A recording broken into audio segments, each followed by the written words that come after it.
Hello everyone, आज के lecture में मैं डिस्काउंट प्रॉब्लम से रिलेटेड एक प्रॉब्लम डिस्कस करूंगी। प्रॉब्लम गिवन है कि mister Rahman ordered a car worth 600,000 and was given a discount given that he paid 5,70,000 for his new car and calculate the percentage discount he received. यानी कि mister Rahman ने एक car खरीदी है और उन्हें उस पर डिस्काउंट मिला है। हमने उस डिस्काउंट की परसेंटेज उन्हें बतानी है। ठीक है स्टूडेंट्स, इसके लिए आप सबसे पहले तो ये करें कि आप कार की जो एक्चुअल कॉस्ट थी आप उसको मेंशन कर दें, दैट इज़ इक्वल टू 600,000। ठीक है, और आफ्टर डिस्काउंट उन्हें कार कितने की मिली है? 5,70,000 की। ठीक है, तो इसका मतलब है कि टोटल डिस्काउंट कितना आया। आप उसकी एक्चुअल वर्ड को मतलब डिस्काउंट अमाउंट से जब सब्ट्रैक्ट करेंगे तो दैट इज़ इक्वल टू 30,000। ये तो डिस्काउंट है, लेकिन हमने डिस्काउंट की परसेंटेज बतानी है। तो उसके लिए तरीक़ाकार ये होता है कि आप परसेंटेज डिस्काउंट बताना चाह रहे हैं तो आप न्यूमरेटर में डिस्काउंट अमाउंट लिखें, उसको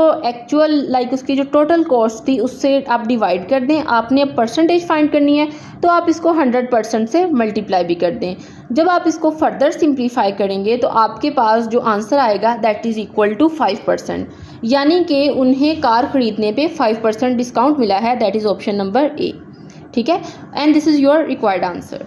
this is all about this lecture. Thank you so much.